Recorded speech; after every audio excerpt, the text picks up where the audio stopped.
할렐루야. 하나님께서 우리에게 은혜 주시기를 소망합니다.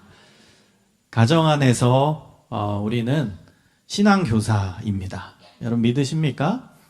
오늘 제목을 저는 가정 안에서 자녀들에게 신앙교육을 하는 최고의 코치라는 제목으로 강의를 준비해 왔고, 또 이 안에서 또 하나님이 주시는 은혜와 지혜가 있기를 소망합니다. 여러분, 우리는 하나님 앞에 부르심을 받은 존재들입니다. 신앙인으로 부르심을 받았고, 또 기독 부모로 또 부르심을 받았습니다. 그렇다면 우리는 정체성을 반드시 가져야 되는 내용이 하나 있어요. 그것은 무엇이냐면 하나님께서 우리를 기독 부모로 세워주셨다라는 정체성입니다. 여러분, 기독 부모라는 것은 하나님을 믿는 부모, 예수 그리스도를 구주로 영접한 부모, 예수님 기뻐하시는 모습으로 양육하는 부모, 예수님의 뜻대로 살아가고 삶으로 보여주는 부모, 여러 가지 의미가 내포되어 있습니다. 그래서 여러분, 간단하게는 우리가 예수님을 닮은 부모가 되는 거예요. 그게 가장 핵심적입니다. 왜냐하면 우리 신앙인의 목표는 예수님을 닮는 것이기 때문이에요. 예수님께서 모든 부분의 모델이십니다. 여기 교회학교 선생님들도 계시죠. 선생님의 모델도 예수님이에요. 여기 부모님들 계시죠. 부모님들의 모델도 예수님이에요. 조부모님들도 계시죠. 조부모님들의 모델도 예수님이에요. 목회자분들 계시죠. 목회자분들의 모델도 예수님이에요. 리더의 모델도 예수님입니다. 믿으십니까? 그래서 여러분, 예수님을 닮은 좋은 리더, 좋은 교사, 좋은 부모들 되시길 소망합니다. 여러분, 예수님께서 우리에게 오셔서 보여주신 대표적인 모습이 바로 코치입니다. 저는 성서적 코칭을 이제 연구하는 사람이에요. 코칭이라는 이 개념이 많이 쓰이고 있습니다. 요즘에 심리학에서도 쓰이고, 상담학에서도 쓰이고, 경영학에서도 쓰이고, 스포츠에서도 쓰이고, 다양하게 쓰이는데요. 저는 오직 성경 안에서만 연구한 이 코칭, 그리고 그걸 하는 사람을 코치라고 하는데요, 이 내용을 제가 여러분에게 알려드리도록 하겠습니다. 자, 저는 교육은 두 가지 방향이 있다라고 생각합니다. 첫 번째 방향은 트레이닝이라는 방향이에요. 두 번째 방향은 코칭이라는 방향입니다. 트레이닝을 하는 사람이 트레이너예요. 그리고 코칭을 하는 사람이 코치예요. 여러분, 스포츠계에서는 이렇게 혼용돼서 쓰여지지만 완전히 다른 개념입니다. 제가 아주 쉽게 이 부분을 이해시켜 드리기 위해 고민을 하고 연구를 했더니요, 너무나 쉬운 방법을 찾았어요. 여러분, 뭐만 기억하면 되냐면 교통수단만 기억하세요. 뭘 기억하라고 했죠? 네, 교통수단만 기억하시면 돼요. 자, 먼저 트레이닝부터 살펴보겠습니다. 트레이닝, 그걸 하는 사람이 트레이너라고 했죠. 그 기본이 되는 영어 단어가 트레인입니다. 트레인, 트레이너, 트레이닝. 여러분, 영어 사전에서 트레인을 찾으면 뭐라고 나오죠? 맞습니다. 똑똑하시네요. 기차라고 나옵니다. 기차. 트레인은 기차입니다. 제가 아까 교통수단만 기억하라고 했죠. 교통수단. 그게 기차예요. 자, 예를 들어 제가 9시에 인천역에서 기차를 탄다고 한번 가정해 보세요. 그래서 열심히 이제 뛰어갔어요. 근데 조금 늦었어요. 9시 1분에 도착했습니다. 그러면 기차는 저를 기다리고 있나요? 이미 출발했나요? 제가 돌아오라고 해도 돌아와요? 안 돌아와요? 안 돌아옵니다. 여러분, 주도권이 기차에게 있나요? 손님에게 있나요? 기차에게 있습니다. 반응을 이렇게 잘해주셔서 감사합니다. 힘이 납니다. 이렇게 반응 잘해주시는 훌륭한 성도님들이 계시다니 너무나 감격입니다. 신이 나요. 신이 나면 더 잘하겠죠, 제가. 감사드립니다. 자, 주도권이 기차에게 있는 거예요. 손님은 기차에게 다 맞춰야 되는 거예요. 자, 이게 비유로 든 겁니다. 기차가 부모를 뜻하는 거고요, 손님이 우리 자녀들을 뜻하는 거예요. 그럼 주도권이 누구에게 있다는 거예요? 부모에게 있다는 거예요. 그래서 부모가 이끄는 교육, 부모가 인도하는 교육, 부모 주도의 교육, 과거의 전통적인 부모님 중심의 교육, 이게 트레이닝입니다. 여러분, 우리 좀 윗세대 어머니 아버지들은 자녀들을 이끌 때 부모 주도로 이끌었어요. 그리고 자녀의 최고의 미덕은 순종이었죠. 그냥 엄마 아빠가 말하는 대로 따라가고, 엄마 아빠가 말하는 대로 믿고 순종하고 따르고, 이게 최고의 덕목이었어요. 자, 이게 바로 트레이닝입니다. 엄마 아빠가 이거 말하니까 말 들어라? 그럼 듣는 거. 너 이거 성경 암송 해와? 그럼 성경 암송하고. 자, 지금 가정 예배 드리니까 빨리 와. 아빠가 설교할 테니까. 그냥 수동적으로 엄마 아빠가 이끄는 대로 따라가는 교육, 이게 바로 트레이닝입니다. 자, 그런데요, 우리는 트레이닝을 하는 트레이너라기보다는 코칭을 하는 코치가 되어야 한다는 거예요. 그 이유는 제가 조금 후에 설명을 드리도록 하겠습니다. 자, 그러면 이 코치도 한번 생각해 볼게요. 제가 이 내용을 쉽게 이해하는 방법, 뭐만 기억하라고 했죠? 그렇죠. 교통수단만 기억하라고 했어요. 자, 이 코치라는 단어를 영어 사전에서 찾으면은 뭐라고 나오냐? 그 뜻 중에 하나가 마차입니다. 마차, 교통수단, 마차. 여러분, 여기 여성분들이 남성분보다 더 많이 계시는데요, 코치라는 단어 많이 들어봤죠? 어떻게 아세요? 가방 브랜드죠. 핸드백 브랜드입니다. 여러분, 실제로 그 가방, 핸드백 브랜드 마크를 보면은 마차예요. 마차입니다. 그 브랜드의 브랜드 마크가. 그래서 실제로 이 코치는 마차를 뜻해요. 제가 좀 더 정확한 정보를 드리겠습니다. 중세 유럽의 헝가리 지역에 있던 마을 이름이 코치예요. 영어식 발음으로는 코치라고 합니다. 여러분, 그 마을에서 첫 번째로 마차가 만들어졌다고 그럽니다. 여러분, 마차는 지금의 택시와 같아요. 손님을 기다리죠. 그럼 손님이 딱 타잖아요. 그러면 손님 어디로 모실까요? 그러면 산으로 갑시다. 그러면 산으로 가고, 바다로 갑시다. 그럼 바다로 가고, 집으로 갑시다. 그럼 집으로 가는 거예요. 여러분, 주도권이 마차에게 있나요? 손님에게 있나요? 예, 손님에게 있는 거예요. 아까랑 반대죠? 이게 비유로 든 겁니다. 마차가 부모고 손님이 자녀들이에요. 그럼 주도권이 누구에게 있다는 거예요? 자녀들에게 있는 거예요. 완전 반대인 거예요, 코칭과 트레이닝은. 그래서 여러분, 마차의 역할은 뭐냐면, 마차는 손님의 눈높이를 맞추고 손님의 필요를 채워줍니다. 손님이 가자는 곳으로 가니까 그 필요를 채워주는 거예요. 자, 그러면 우리 부모의 역할은 뭐냐? 자녀의 눈높이를 맞추고 자녀의 필요를 채워주는 거예요. 자, 이게 코칭의 정의입니다. 그래서 여기 PPT를 보시면 자녀의 성장과 성숙을 위해 자녀의 눈높이를 맞추고 자녀의 필요를 채워주는 활동 및 과정, 이게 코칭이라는 거예요. 제가 성경에서 발견한, 또 이 용어에서 발견한 내용입니다. 코칭의 내용입니다. 여러분, 근데요, 우리 자녀들의 필요를 채워준다라고 했을 때는요, 세 부분으로 나눠집니다. 육적인 필요, 정신적인 필요, 영적인 필요. 이걸 종합적인 필요예요.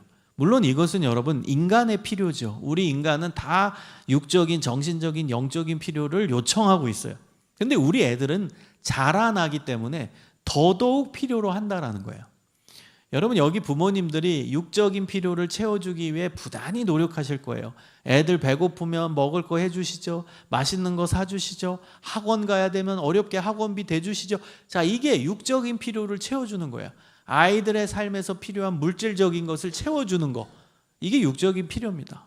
엄마 아빠는 손 빨고 살아도 애들은 잘 먹이려고 노력하고 그 다음에 좋은 교육 시키려고 여러분 얼마나 정말 뼈가 빠지게 노력하고 계십니까? 그게 애들의 육적인 필요를 지금 채워주고 계시는 겁니다. 잘하고 계세요. 자, 그런데 우리 부모는 자녀들의 육적인 필요만 채워주는 존재가 아니고요, 자녀들의 정신적이고 영적인 필요도 채워주셔야 돼요. 정신적인 필요를 채워준다는 것은요, 우리 아이들의 내면의 이야기를 듣고 그들의 문제를 여러분이 알고 해결할 수 있도록 함께 아이들과 대화하고 또 위로해주고 응원해주고 격려해주는 역할을 하는 거예요. 여러분, 우리 애들이요 지금 정신적으로 너무 힘듭니다. 우리나라 애들은 더더욱 힘들어요. 입시라는 게 있기 때문에 굉장히 스트레스를 많이 받습니다. 그래서 정신적으로 우울한 친구들이 요즘에 너무 많아요. 공황장애에 있는 우리 청소년들 너무너무 많습니다. 그래서 우리 부모가 아이들의 내면의 이야기를 들어줘야 돼요. 이게 핵심입니다. 아이들의 이야기를 들어야 그 내면에 뭐가 있는지를 알 수 있죠. 여러분, 안타까운 게 우리 자녀들이요 힘든 일이 있을 때 엄마 아빠한테 털어놓으면 좋잖아요. 근데 안 털어놔요. 저는 지금도 아이들을 계속 만나고 있는 현장 사역자입니다. 저는 신학교 교수지만 동시에 여러 가지 현장 사역들을 하고 여러 직함을 갖고 활동을 하고 있어요. 애들을 계속 만나거든요. 그래서 저는 또 연구자이기 때문에 아이들 만나면 아이들과 대화하고 소통하고 질문도 하고 설문조사도 하고 그거를 정리하고 여러분들한테 또 알려줘요. 아이들 이야기를. 전 아이들 많이 연구하고 애들의 이야기를 실제적으로 듣는 사람이기 때문이에요. 여러분, 애들은요 힘든 일이 있을 때 엄마 아빠한테 안 간대요. 너무 마음이 아프잖아요. 왜 안 가냐고 물어보면요, 엄마 아빠한테는 한마디 털어놓으면 10마디 잔소리로 돌아온대요. 그래서 친구한테 간대요. 그럼 왜 친구한테 가냐? 너랑 동급인 친구한테 왜 가냐? 뭐 문제가 해결되냐? 친구 만난다고? 그렇게 질문하면 친구는 내 이야기를 들어줘서 가요. 여러분, 이게 핵심입니다. 이야기를 들어줘서 간대요. 여러분, 그래서 이거 부모가 역할을 해야 되잖아요. 부모가 자녀들의 이야기를 듣고 그 아이들이 그 내면에 어떤 어려움이 있는지, 어떤 이야기가 꿈틀꿈틀 대고 있는지를 엄마 아빠가 알아야 되죠. 여러분, 제가 굉장히 충격적인 설문조사를 한 적이 있어요. 우리 초중고 아이들 대상으로 한 200샘플이 됐는데 걔네들 대상으로 질문을 했어요. 설문조사를 한 거예요. 어떤 설문이었냐? 엄마 아빠가 너에 대해서 얼만큼 알고 있냐? 이런 내용의 설문이었어요. 평균 몇 프로 나왔냐? 물론 초중고 애들이 조금씩 달랐지만 평균을 내면 16%, 17%가 나왔어요.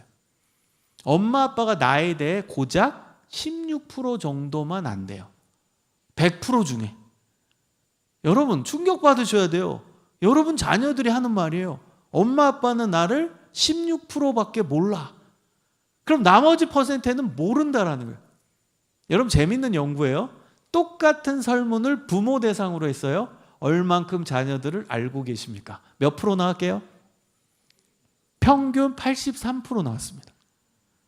엄마 아빠는 자녀를 안다고 83% 안다고 얘기하는데 정작 애들은 16%밖에 모른다고, 엄마 아빠는 나에 대해서 그렇게 얘기하고 있다는 게 불일치입니다. 불일치. 그러니까 여러분이 아이들 안다라고 얘기하면 안 돼요. 난 내 자녀, 내 딸인데, 내 아들인데 내가 제일 잘 알지. 여러분, 그렇게 말씀하실 수 없습니다. 애들이 숨기고 있어요. 왜요? 이거 얘기했다가는 뭐 맨날 잔소리 듣고, 이거 얘기했다가는 엄마 아빠가 수용도 안 해주고, 그러니까 아예 얘기를 안 해요. 그냥 문을 닫아버리는 거예요. 그래서 여러분, 아이들의 정신적인 필요를 채워준다는 건 아이들 내면의 이야기를 들어줄 수 있는 부모가 되어야 돼요. 제가 올 1월 달에 겨울에 재밌는 수련회를 진행해 봤어요. 저는 이제 수련회를 많이 인도하는 사람이에요. 그래서 방학은 없습니다. 저는 대학교 교수는 방학이 좀 있어요. 그게 좋잖아요. 근데 저는 방학이 제일 바쁩니다. 학기가 좀 더 널널하고. 왜냐하면 방학은 계속 수련회 뛰어다니기 때문이에요. 제가 평균 여름 때는 수련회를 35군데에서 45군데 다녀요. 거의 저희 청소년 쪽에서는 좀 꽤 알려진 이제 강사인데요. 많이 다닙니다. 계속 애들 만납니다. 그래서 아이들 만나서 아이들 이야기를 들어주고 하는데, 제가 올해 1월 달에는 초등학교 1학년, 2학년 수련회를 인도해 봤어요. 우리나라에 거의 없습니다. 초등학교 1, 2학년 연합수련회는 거의 없는데요. 신기해서 제가 강사로 간다고 해서 갔어요. 설교를 하는데 맨 뒤에 초등학교 1학년 아이가 갑자기 벌떡 일어나는 거예요. 그러더니 이렇게 얘기합니다. 목사님, 사는 게 힘들어요. 이러는 거예요. 초등학교 1학년짜리가. 그래서 제가 놀래가지고, 너는 뭘 사는 게 뭐 벌써 힘들다고 하냐? 뭐 때문에 그렇게 힘든데? 했더니 얘가 하는 말이 영어가 힘들어요. 이러는 거예요. 영어 배우나 봐요. 영어가 힘들다고 그렇게 얘기해요. 그랬더니 옆에 있던 어떤 초등학교 1학년 애가 또 벌떡 일어나더니 내가 더 힘들어 이러는 거예요. 그래서 너는 뭐가 그렇게 힘들어 그랬더니 동생이 괴롭혀요 이러고 있어요. 여러분, 제가 그 수련회를 인도하면서 마음이 뭐라고 표현할까요? 너무 힘들었어요. 우리나라 애들은 초등학교 1학년도 사는 게 힘들다고 말하는구나. 너무 마음이 아팠습니다. 여러분, 초등학교 1학년도 힘들다고 그래요. 우리나라 애들 불쌍합니다. 그래서 여러분, 자녀들의 내면의 이야기를 들으셔야 돼요. 그냥 단순히 자녀들 뭐 학교 보내고 학원 보내고 그걸 끝내면 안 됩니다. 부모 역할 내가 다 했다. 경제적으로 쉽지도 않은데 내가 진짜 얘네들 위해 학원비 다 대주고 할 일 다 했다. 이렇게 보시면 안 되고요. 그 아이들의 내면에 뭐가 있는지를 듣는 부모가 돼야 돼요. 아이들의 이야기를 잘 들으셔야 돼요. 제가 듣는 방법은 조금 이따 또 잠시 제가 설명을 드려볼게요. 그 다음 이제 세 번째는 아이들의 영적인 필요를 채워줘야 돼요. 영적인 필요. 우리 아이들은요, 영적으로 성장해야 됩니다. 예수님을 닮아가야 돼요. 예수님 기뻐하시는 모습으로 세워져야 됩니다. 그들 내면에 하나님이 계셔야 돼요. 하나님을 알아야 되고 복음이 그들 중심에 있어야 돼요. 그러려면 부모님들이 하나님을 알려줘야 돼요. 하나님이 누구신지, 엄마 아빠가 만난 하나님 소개해 주시고 하나님을 믿는 게 너무 행복하다는 걸 여러분이 삶으로 보여주셔야 돼요. 여러분, 하나님 만난 이야기를 자녀들에게 계속 하십시오. 그리고 하나님 만나서 좋다라는 걸 여러분이 삶으로 보여주셔야 돼요. 여러분, 한번 따라해 보십시다. 신앙교육은 말로 가르치는 것이 아니라 삶으로 보여주는 것이다. 삶으로 보여주는 거예요. 여러분이 신앙생활을 잘 하셔야 돼요. 그래서 신앙생활의 맛을 알아야 되고 신앙생활의 기쁨이 여러분 안에 충만해야 돼요. 그게 그 가정 안에서 드러나셔야 돼요. 여러분이 하나님을 믿는 기쁨이 있잖아요. 그럼 집안 분위기가 바뀌어요. 그러면 아이들이 거기에 영향을 받습니다. 영적인 영향을 받아요. 와, 우리 엄마 아빠는 저렇게 하나님 믿는 게 좋나 보다. 나도 하나님 누군지 알아봐야지. 우와, 아빠는 일어나자마자 성경책을 읽네? 저 책이 뭐가 그렇게 재밌길래? 나도 한번 읽어봐야지. 우리 엄마는 어떻게 저렇게 무릎 꿇고 기도를 오래 할 수 있을까? 기도가 뭔데 저렇게 하고 있지? 나도 기도해볼까?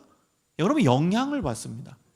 그래서 아이들의 여러분 영적인 필요, 영적으로 성숙하고 성장해야 되는 그 필요를 채워주시려면 여러분이 온전한 신앙인이 되십시오.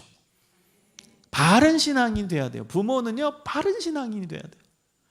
여러분, 가끔 제가 이렇게 뭐 교사 교육, 뭐 교사 부흥회 이런 걸 인도해 보면은 잘못된 오류에 빠지는 부분들을 발견합니다. 그 잘못된 오류가 뭔지 아세요? 들으시는 분들이 자꾸만 자녀에게 적용하려고만 해요. 여러분, 아닙니다. 1차적 적용 대상은 납니다. 제가 다니엘 좋아해서 다니엘 설교, 요셉 좋아해서 요셉 설교 막 온세대 예배 때 이런 데 많이 해요. 부모님 대상으로 뭐 또 교사 헌신 예배 때 이런 설교를 많이 해요. 인물 설교를 많이 하는데 다 우리 애들 다니엘 만들어야지. 우리 딸 요셉 만들어야지. 다 요 생각만 갖고 있어요. 아니에요.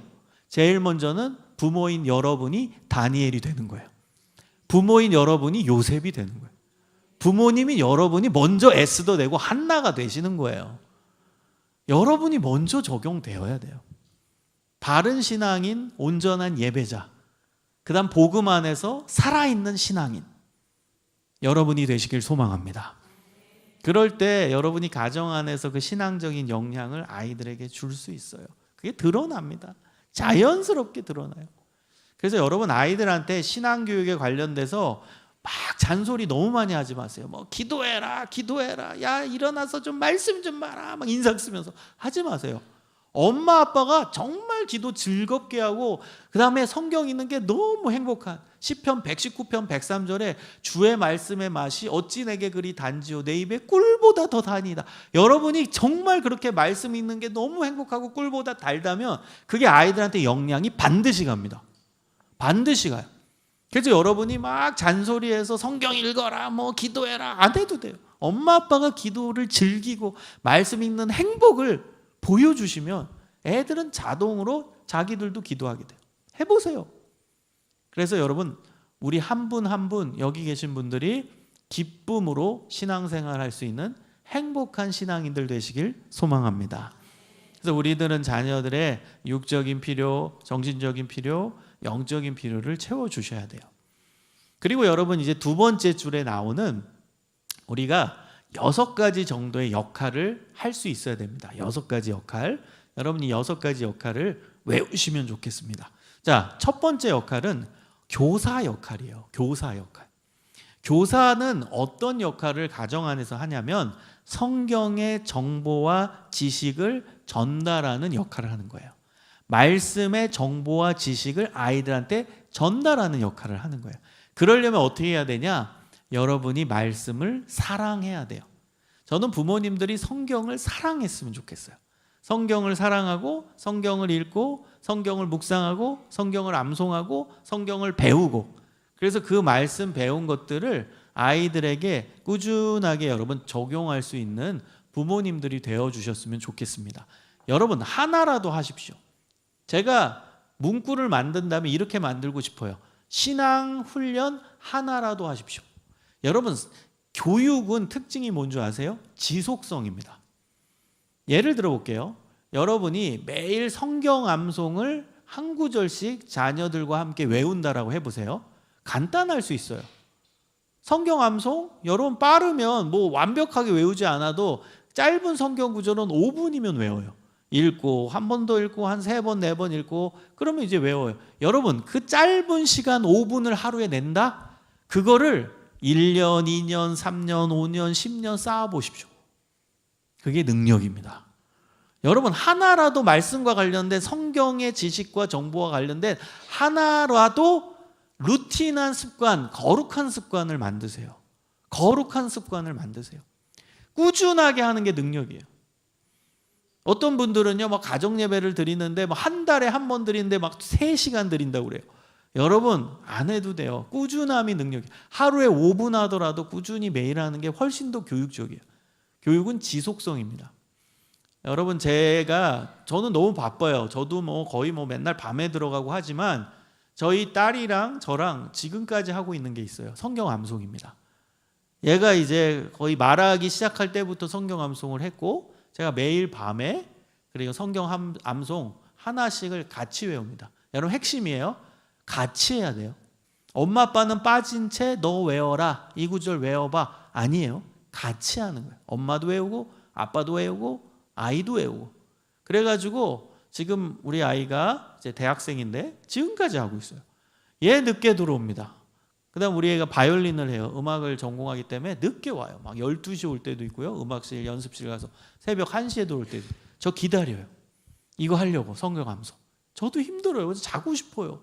일찍 나가야 되는데 자고 싶어도 끝까지 기다립니다. 이거 해요. 꾸준함이 능력입니다. 그래서 저는 이건 놓지 않겠다. 이 성경 암송. 그래가지고 끝까지 하려고 매일 빼먹지 않으려고 엄청 몸부림칩니다. 쉽지 않아요. 사춘기 지나보십시오. 얼마나 힘든가. 그때 성경 암송 못 시켜요. 근데도 저는 끝까지 붙들고 하고 있어요. 여러분 꾸준하게 하나님의 말씀이 우리 아이들 심경에 심어지기를 소망합니다. 말씀을 전하는 사람, 그 사람이 부모가 돼야 돼. 그 교사 역할입니다. 그리고 여러분 하나 더 말씀드리면 교사 역할 중에 중요한 역할이 훈육입니다. 훈육도 할 수 있어야 좋은 부모, 좋은 코치입니다. 근데 우리는 훈육에 대해서 굉장히 부담스러워하죠. 왜요? 훈육하다가 싸운다고 생각해요. 그래서 훈육을 잘 안 해요. 또 요즘 사춘기 애들 훈육하다가 엄마 아빠와 막 갈등하고 문 꽝 닫고 들어가고 그게 스트레스 받아서 아예 훈육을 접은 부모님들도 계세요. 여러분 훈육은 하셔야 돼요. 여러분 코치에 대해서 오해하시는 부분이 있습니다. 뭐냐면 아까 코치가 자녀가 주도권을 가지고 있고 우리가 자녀의 눈높이를 맞춘다라고 했잖아요. 그러다 보니까 오해하시는 게 그럼 오냐오냐 해주는 거냐라고 오해해요. 그렇지 않습니다. 훈육의 기능이 반드시 있습니다. 여러분 예를 들어 볼게요. 코치가 아까 마차라고 했잖아요. 오늘 마차에 손님이 탔어요. 손님한테 물어봅니다. 손님 어디로 갈까요? 그랬더니 이 손님이 낭떠러지로 갑시다 이랬어요. 그럼 가야 돼요? 말려야 돼요? 말려야 되죠. 손님 정신 차리십시오. 낭떠러지 가면 죽어요. 절대 못 갑니다. 정신 차리십시오 손님. 이게 훈육이에요. 그래서 마차에 훈육의 기능이 들어가 있는 거예요. 코치에. 여러분 훈육을 제가 짧지만 핵심만 알려드릴게요. 꼭 적용해 보세요. 우리가 훈육에 실패하는 주요 이유가 뭐냐? 감정적일 때 훈육을 하기 때문입니다. 감정적일 때, 주로 화가 났을 때, 내 마음에 들지 않는 행동을 자녀가 했을 때 화가 나죠. 그때 우리는 훈육을 합니다. 그럼 여러분, 내용이 전달될까요? 화라는 감정이 전달될까요?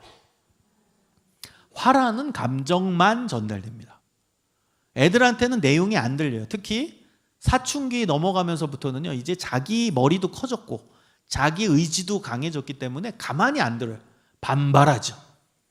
그리고 자기도 화를 내죠. 그러다 충돌하고 싸우는 거예요. 그래서 여러분, 훈육은 감정적일 때 하면 100% 실패입니다. 그래서 훈육은 가장 이성적인 작업입니다. 여러분이 지금 화가 안 나야 돼요. 내가 지금 조금이라도 화가 난 상태라면 절대 훈육하면 안 돼요. 내가 지금 차분해졌고 이성적이 됐을 때 그때 훈육을 하는 겁니다.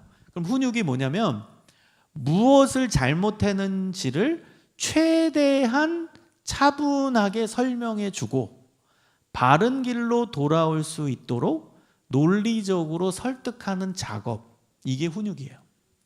너가 뭘 잘못했는지를 최대한 차분하게 설명을 해주는 거예요. 너가 뭘 잘못했는지. 여러분, 설명을 해야 돼요. 우리가 그냥 혼내지 말고 너가 뭘 거짓말을 했으면 왜 거짓말이 잘못됐는지를 설명해 줘야 돼요. 이 거짓말이 잘못 왜곡이 됐을 때 너한테 입을 피해. 그리고 성경 안에서 거짓은 죄라고 말한 내용 등등을 설명해 줘야 돼요. 그리고 바른 길로 돌아올 수 있도록 논리적으로 설득하는 작업, 이게 훈육이에요. 여러분, 논리적으로 설득하기 위해서 좋은 방법 하나를 제가 알려드리면 역지사지입니다. 입장 바꿔보라. 이게 굉장히 논리적 설득에 강합니다. 여러분, 예를 들어 볼게요. 초등학교 5학년 아들이 밖에서 축구하고 집에 와가지고 더러운 양말을 아무데나 던졌어요. 냄새가 장난이 아니에요. 그래가지고 이제 엄마가 걔 혼내는 거예요. 야, 너는 막 5학년씩이나 돼가지고 아직도 양말을 아무데나 던지냐? 야, 발냄새 너 너무 심해. 좀 하지 마. 그랬더니 아이가 이제 엄마 눈을 똑바로 쳐다보고 엄마도 그랬잖아. 이러고 이제 싸우는 거죠. 이게 많은 집안의 모습이에요. 여러분, 화났을 때 훈육하면 100% 실패해요. 아이도 엄마한테 꼬투리 잡을 거를 찾아가지고 자기도 공격해요. 그래서 여러분, 훈육은 가장 차분하게 됐을 때 이제 설명해 주는 거예요. 양말을 이제 바깥에서 이제 신고선 집에 들어오면 냄새 나잖아. 그 냄새 난다라는 건 거기에 이제 오염됐다라는 뜻이고, 그 냄새가 공기 중에 퍼져서 우리 엄마 아빠 가족이 다 마시면은 좋을 게 한 개도 없지 않냐? 그리고 나서 논리적으로 설득하는 방법, 아까 뭐라고 했죠? 역지사지. 만약에 아빠가 밖에서 열심히 일하고 나서 집에 왔을 때 아빠 발냄새도 장난 아니잖아. 그 양말을 너 방에 두면 너 어떨 것 같아? 너가 아빠 양말 냄새 맡으면 너 기분이 어떨 것 같아? 역지사지요. 여러분, 그래서 논리적으로 설득할 때 좋은 방법이 입장 바꿔서 생각해 봐라. 차분하게 설명을 해보세요. 여러분, 이게 꾸준하게 되잖아요. 그럼 어느 순간 아이는 생각할 때가 옵니다. 아, 그렇지. 내가 반대로 아빠가 양말을 내 방에다가 집어넣으면 나 화날 것 같은데? 그 냄새 맡고 짜증날 것 같은데? 생각할 때가 온다는 거예요. 여러분, 이게 훈육입니다. 그래서 여러분, 하나만 기억하세요. 훈육은 절대 감정적일 때 하면 안 돼요. 이성적이 됐을 때 시도를 하셔야 된다. 그걸 꼭 실천을 하시면 좋겠어요. 자, 넘어갈게요. 두 번째 역할은 역할 모델입니다. 모범을 보이는 거예요. 그래서 여러분이 자녀들의 인격의 모범, 그 다음에 기도의 모범, 또 성경 묵상의 모범, 그 다음에 말의 모범, 모범을 보이는 거예요. 그래서 모범을 보여서 애들이 내 모습 보고 따라하게 하는 것입니다. 그래서 여러분, 우리가 잔소리도 때로는 해야 돼요. 잔소리 해야 돼요. 근데 잔소리 원칙이 있습니다. 그 원칙이 뭔지 아세요? 엄마 아빠가 반드시 한 것만 잔소리해야 돼요. 엄마 아빠는 안 하는데 잔소리해야 한다. 예를 들어 집안에서 아빠는 과자 먹으면 맨날 아무 데나 둬. 침대 위에도 두고 뭐 책상 위에도 두고. 근데 아이 방에 들어가서는 야, 쓰레기 좀 치워. 될까요? 안 될까요? 안 된다는 거예요. 그래서 엄마 아빠가 한 것만 잔소리하세요. 그래야 이제 아이들에게는 그게 이제 수용이 될 수가 있습니다.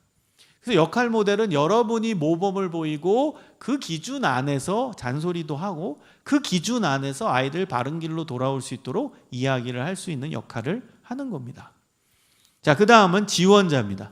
여러분, 지원자는 선물 주는 거예요. 근데 우리가 선물 준다라고 했을 때 뭐 돈으로 사는 선물만 선물이 아니에요. 애들 응원해주고 격려해주고 그다음 위로해주고 말로도 선물 줄 수 있는 거예요. 그리고 카카오톡으로 메시지 보내주고 또 이모티콘 보내주고, 여러분 이게 바로 선물입니다. 그래서 아이들 응원해주고 격려해주는 역할, 여러분 이것도 하셔야 돼요. 요즘 아이들 바쁘잖아요. 다 바깥에 있는데 카톡을 잘 하십시오. 여러분 카톡 할 때 이모티콘을 자주 쓰세요. 애들한테는요 요즘에 이렇게 메시지를 장황하게 길게 써도 애들이 답을 안 해요. 저도 많이 해봤어요. 길게 답을 하면은 답을 안 해요, 이놈들이. 그렇죠? 그러다가 뭐 한 7, 8시간 지나서 이응 올 때도 있고 뭐 네 올 때도 있고, 답답해요. 나는 이렇게 정성스럽게 썼는데. 그래서 여러분이 요즘 아이들 특성입니다. 그냥 간단하게 문장은 한 문장으로 간단히 써요. 지금 독서실에서 공부 열심히 하고 있지, 힘내. 그렇게 간단히 써요. 그리고 이모티콘을 보내주는 게 훨씬 효과적입니다. 저는 다 해본 것만 여러분한테 말씀드리는 거예요. 다 해본 것만, 검증된 것만.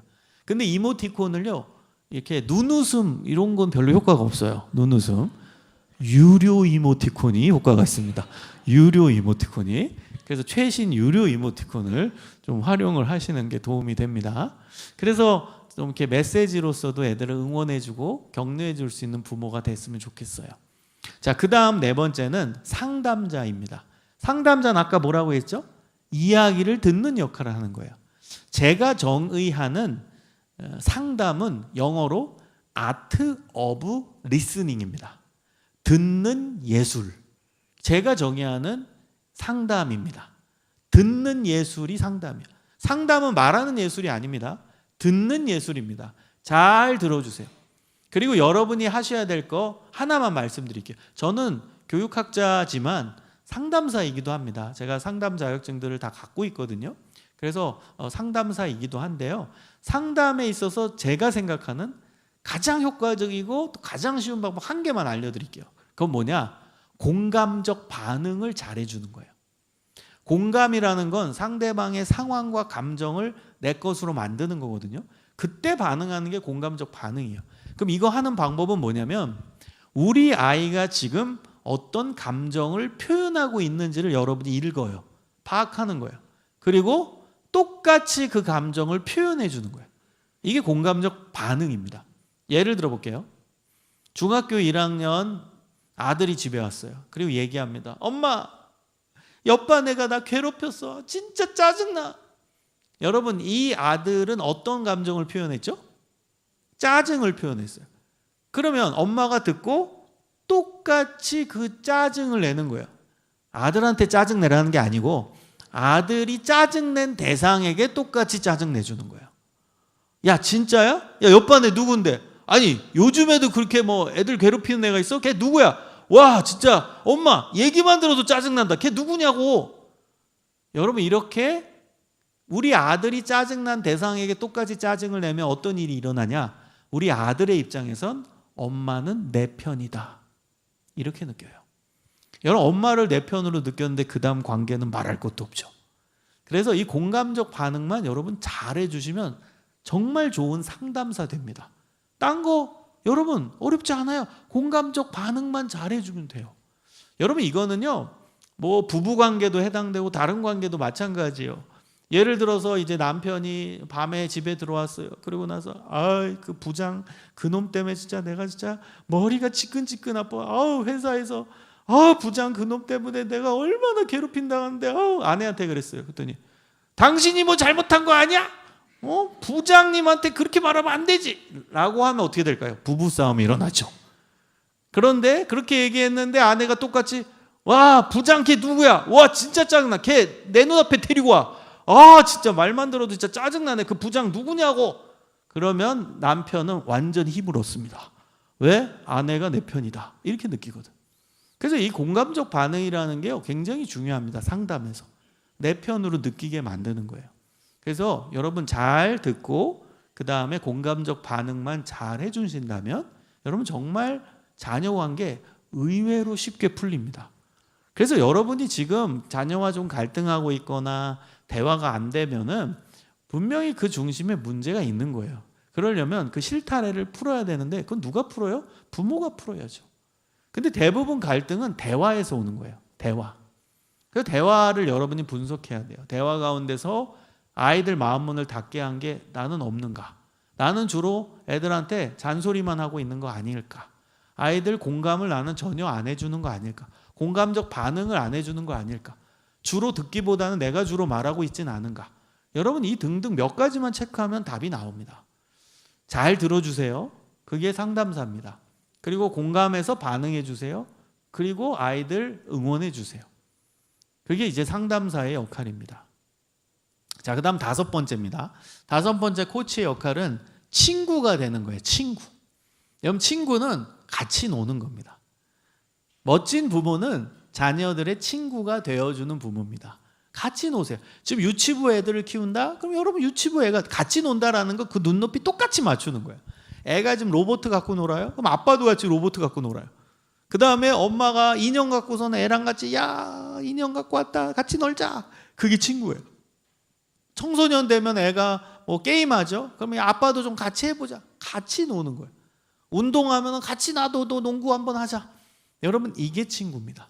같이 어울리는 겁니다. 그래서 여러분 자녀들의 친구가 되어주세요. 같이 껴서 노세요. 애들이 싫어하지 않아요. 처음에는 어색할 수 있어요. 지금 당장 그렇게 안 하던 집이 갑자기 하려고 그러면 여러분 어색할 수 있는데요. 한번 따라해 보시겠습니까? 작심삼일 따라해 보세요. 작심삼일 10번을 넘기면 습관이 된다. 작심삼일 10번 넘기세요. 오늘 변화하겠다고 결심하면 이 3일째까지가 이제 위기예요. 잘 안 돼요. 어색해요. 그래서 3일 때 이제 그만해야지라고 생각이 들어요. 근데 또 작심하는 거예요. 그리고 10번 넘기는 거예요. 그럼 한 달 정도 지나는 거죠. 그럼 습관이 됩니다. 그럼 변화가 일어나요. 그래서 여러분 오늘 듣고서 내가 이 부분은 좀 변화돼야겠다. 자녀와의 관계에서. 그러면 처음엔 어색해요. 3일째 그만하고 싶어요. 그거를 여러분 10번 넘기세요. 그럼 습관이 되고 문화가 됩니다. 같이 어울리세요. 친구로서 다가갈 수 있어야 좋은 부모, 좋은 코치가 되는 거예요. 자, 마지막 6번째는요. 선배로 다가가세요. 선배. 가만히 우리 자녀와 엄마 아빠의 관계를 살펴보면 인생의 선후배 관계입니다. 맞죠? 우리도 유치원 시절이 있었고 초등학생 시절이 있었고 중학생 시절이 있었고 고등학교 시절이 있었어요. 우리와 자녀의 관계를 잘 보면 나는 우리 자녀의 인생의 선배인 거예요. 그래서 우리가 자녀들을 이해할 수 있고 공감해 줄 수 있는 거예요. 제가 선배로 다가가는 좋은 팁을 하나 드릴게요. 그것은 우리 자녀 나이가 있잖아요. 그 나이 때 엄마 아빠가 경험한 사례, 일화를 꺼내주세요. 그게 그게 선배로 다가가는 제일 좋은 방법이에요. 그런데 여러분 여기서 디테일한 팁을 하나 더 드리면 우리 자녀 나이 때 경험한 일화와 예화를 꺼내는데 잘하고 성공한 예화는 절대 꺼내지 마세요. 실패하고 못했던 헤맸던 예화를 꺼내는 거예요. 자, 예를 들어 볼게요. 중학교 2학년 딸이 집에 왔어요. 엄마, 오늘 수학 성적 나왔는데 60점 맞았어. 그럼 우린 잔소리부터 하죠. 막 화를 내죠. 근데 여러분 잘 생각해 보세요. 지금 얘가 어느 정도 열심히 공부를 했어요. 그런데 60점 맞았어요. 그럼 제일 억울한 사람은 누구예요? 당사자 아닙니까? 근데 거기다 대고 엄마가 야 너는 공부를 어떻게 한 거야? 엄마 아빠가 얼마나 힘들게 너 학원비 내주고 있는데 그거밖에 못하냐 막 소리치면 자기가 제일 억울한데 거기다가 막 쏟아내니까 더 화가 나는 거예요. 더 공부할 힘을 잃어버리는 거예요. 그래서 여러분 그때는 애가 그래도 어느 정도 했다면 위로해 주시는 거예요. 얘가 제일 억울해요.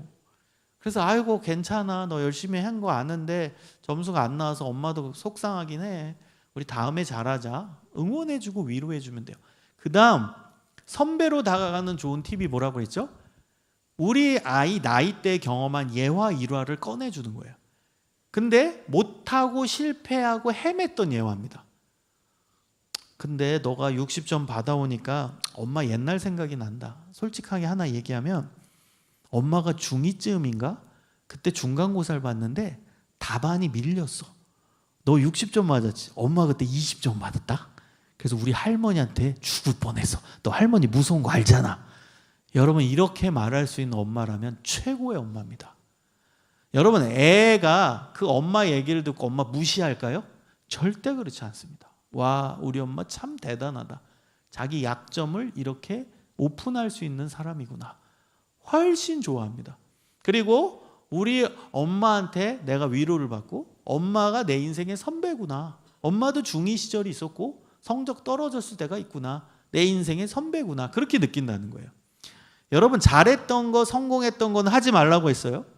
예를 들어서 방금 전 그 비유에서 위로는 잘해줬어. 다음에 잘하면 되지. 힘내. 근데 이렇게 얘기한 거예요. 근데 그거 아냐? 엄마는 중2 때 수학 대천재 소리를 들었어. 자, 이런 얘기를 이제 하면 얘는 이제 문 꽝 닫고 들어가는 거예요. 그러니까 여러분이 잘한 얘기는 하지 마세요. 그다음 애 앞에서 자랑하는, 엄마 아빠가 서로 자랑하는, 야 엄마가 공부 잘했어, 야 아빠가 더 잘했어, 엄마가 잘했어. 유치한 겁니다. 또 반대로 공부 못하면 너 누구 닮아서 그렇게 못하냐, 아빠는 안 그랬는데, 엄마는 안 그랬는데. 유치한 겁니다. 여러분, 그런 건 할 필요도 없고요. 그냥 못했던 예화를 솔직하게 오픈해 주는 거, 그게 선배로 다가가는 좋은 팁이에요. 애가 엄청나게 위로를 받고 그리고 힘을 얻는다는 거예요. 자, 여러분, 이제 핵심입니다. 왜 우리가 코치 부모가 되어야 되냐? 예수님께서 우리의 코치이시기 때문입니다. 여러분, 빌립보서 2장 6절에서 8절 말씀을 보면요, 예수님께서 이 땅에 오신 성육신 사건에 대한 해석이 나옵니다. 전지전능하신 하나님께서 인류 구원을 위해서 모든 하늘의 권위와 권세와 능력을 버리고 이 낮고 낮은 땅에 인간의 몸을 입고 오셨습니다. 그런데 모든 인간을 다 눈높이를 맞추시려면 스페셜하게 특정한 어느 눈높이를 맞춰야 돼요. 근데 그 눈높이가 인간들 중에서 가장 낮은 눈높이였어요. 당시 인간들 중에 가장 낮은 존재가 종이었어요. 종. 그땐 주인과 종이 있던 시대입니다. 그래서 예수님께서 가장 인간들 중에 낮은 종의 눈높이를 맞춰서 종의 모습을 갖고 이 땅에 오신 거예요. 여러분, 이게 예수님이 종만 사랑해서, 낮은 사람만 사랑해서 그렇게 하신 게 아닙니다. 저는 교육학자다 보니까 이게 너무 명확히 이해돼요. 예를 들어 볼까요? 여러분들이 고등학교 1학년 반이라고 가정해 봅시다. 여기가 고등학교 1학년 반이에요. 저는 고등학교 1학년 여러분의 담임 선생님이에요. 그러면 제가 우리 고등학교 1학년 반 전체의 눈높이를 맞추려면 특정한 눈높이를 어디다 맞춰야 될까요? 1번, 공부 잘하는 애들, 집안 배경 좋은 애들, 걔네들 눈높이를 맞춰야 될까요? 아니면 2번, 우리 반에서 가장 힘들고 공부도 잘 못하고 그 다음 집안 배경도 어렵고 그 다음 계속 괴로워하고 힘들어하고 공부하니 많이 그런 아이들 눈높이를 맞춰야 될까요? 전자예요, 후자예요? 후자입니다. 가장 낮고 연약한 반 아이들의 눈높이를 맞출 때 우리 반 전체를 품는 좋은 교사가 되는 거예요. 그러니까 예수님이 이 방법 쓰신 거예요.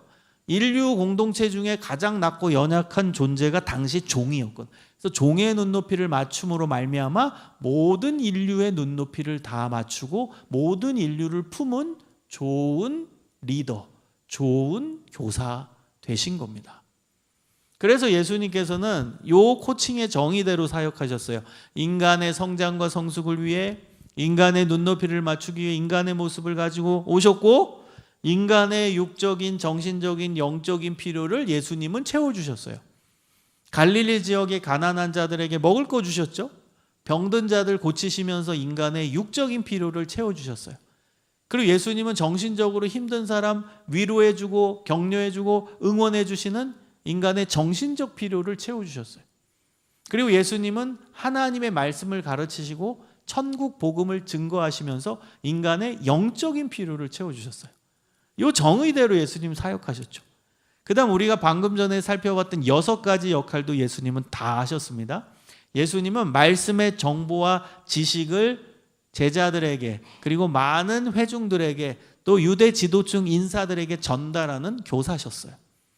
게다가 제자들이 잘못된 길로 갈 때는 돌아오게 하는 훈육의 역할을 하셨어요. 그리고 예수님은 역할 모델입니다. 말씀의 모델, 기도의 모델, 제자들의 발을 씻기시는 모델, 인격의 모델, 말의 모델, 역할 모델이셨어요. 그 다음 예수님은 지원자십니다. 여러분, 지원자는 선물 주는 거라고 했잖아요. 우리가 누구의 이름으로 기도하죠? 예수님의 이름으로 기도합니다. 아멘 하면 기도 응답해 주시죠. 그 기도 응답이 선물입니다. 선물해 주시는 분이에요. 지원자예요. 그다음 4번째, 예수님은 우리의 상담자이십니다. 상담자. 여러분, 예수님과 성령님의 공통된 별명이 하나 있어요. 그게 뭐냐? 보혜사예요. 요한복음 14장에 보면 예수님이 이렇게 말씀하세요. 내가 또 다른 보혜사를 너희에게 보내리니. 예수님이 보혜사고 또 다른 보혜사는 누구세요? 성령님이죠. 보혜사에 해당되는 헬라어 단어가 파라클레토스예요. 가장 포괄적인 번역이 상담자입니다. 예수님 상담자예요. 5번째, 요한복음 15장 15절에 의하면 예수님이 제자들에게 이렇게 말씀하십니다. 너희는 나의 친구라. 하나님이 인간을 향해서 친구라고 말씀하십니다. 예수님은 우리의 친구예요. 마지막 6번째, 예수님은 우리의 고난의 선배이십니다. 여러분 이거 아세요? 저는 이걸 묵상하고 너무나 큰 위로가 됐어요. 예수님은 2000년 전에 우리보다 먼저 이 땅에 오셔서 이 땅에서 사셨어요. 그런데 고난받으면서 사셨어요. 여러분, 저는 이 내용만 갖고도 1시간 설교할 수 있는데요. 간단하게 예수님의 삶을 여러분 조망해 보세요. 예수님 이 땅에 태어나셨어요. 어디서 태어나셨어요? 마국간이요. 여러분, 마국간은요, 말의 침과 똥이 엉켜있는 가장 더러운 곳입니다. 사람이 거기 있지 않아요. 게다가 당시에 유대 문화에서는요, 마국간은 말의 침과 똥이 있는 더러운 곳이잖아요.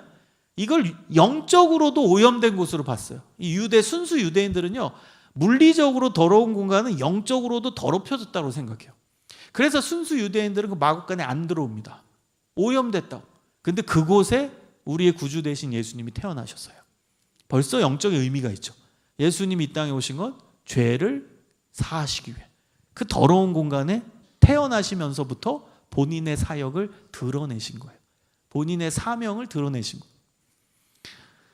여러분, 제가 유치원 시절에 저희 유치부 전도사님이요, 그림을 굉장히 잘 그리셨어요.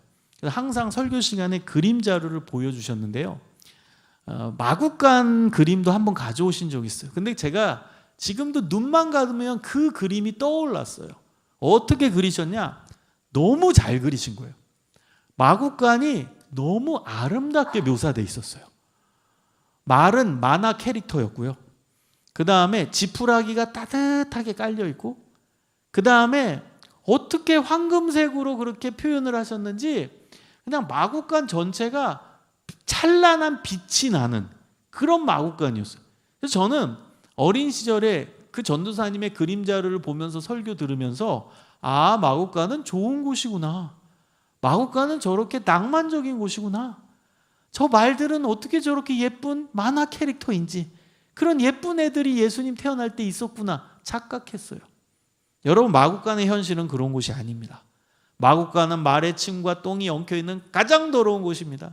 여기 유치부 선생님들 계시면 혹시 그림자로 그리실 때 막 그리세요. 막 더럽게 그리셔야 돼요. 마국간은 애들이 현실을 알 수 있도록. 여러분, 예수님께서 공생애 하시기 30년 정도의 기간 동안은 아주 평범한 목수의 아들로 사셨어요. 여러분, 당시 목수는 최하민층, 최하층이 가지고 있던 직업군입니다.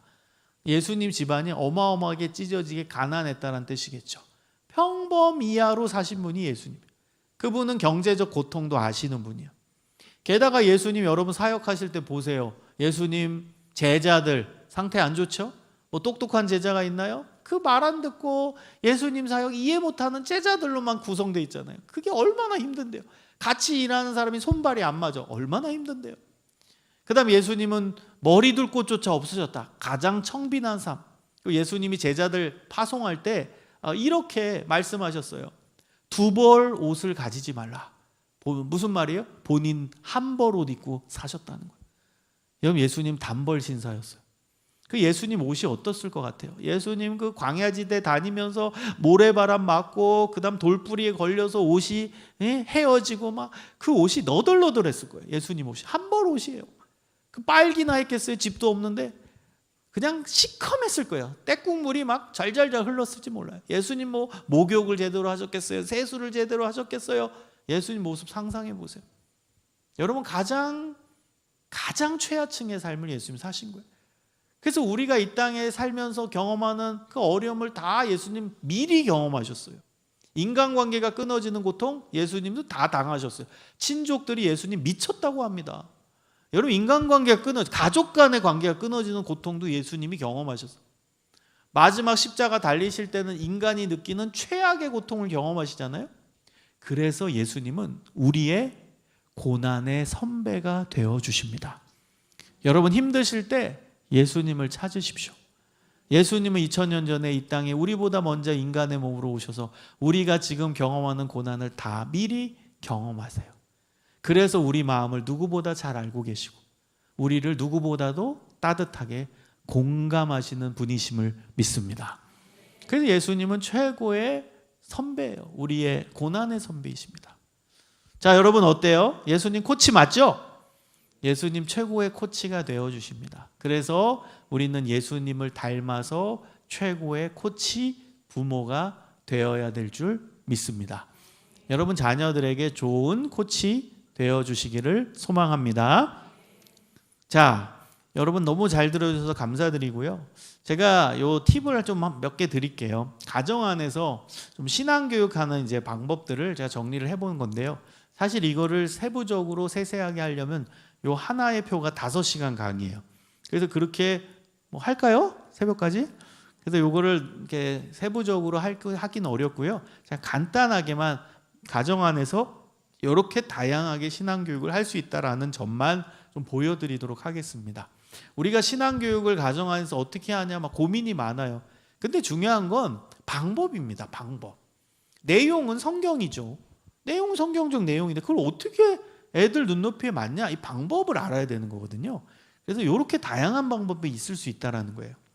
인지, 정서, 관계, 실천으로 좀 이렇게 나눠보면 인지적 영역은 주로 머리를 쓰는 영역이죠. 그래서 강의법, 여러분 강의법의 핵심은 설명하기입니다. 그래서 여러분 이것만 바뀌어도 아이들 관계가 좋아지는데 뭔지 아세요? 애들한테 뭘 설명할 때 친절하게 설명하세요. 이것만 잘 지켜도 애들 관계 대부분 풀립니다. 여러분 한번 성찰해 보세요. 나는 요즘 우리 자녀와 대화할 때 친절하게 말했는가? 그것만 바뀌어도 애들 관계 좋아집니다. 여러분 딴 거 바꾸려고 하지 마세요. 그거부터 바꾸세요. 친절하게 말하기. 여러분 프로 부모는요, 아이들의 감정에 따라가지 않는 부모입니다.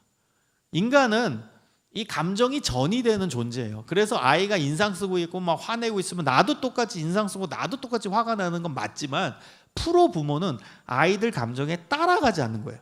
그래서 여러분이 의지적으로 애들 만날 때는 화내지 말아야지, 화내지 말아야지, 차분해야지, 차분해야지, 차분해야지 의지적으로 하고 있으면 화 안 나요.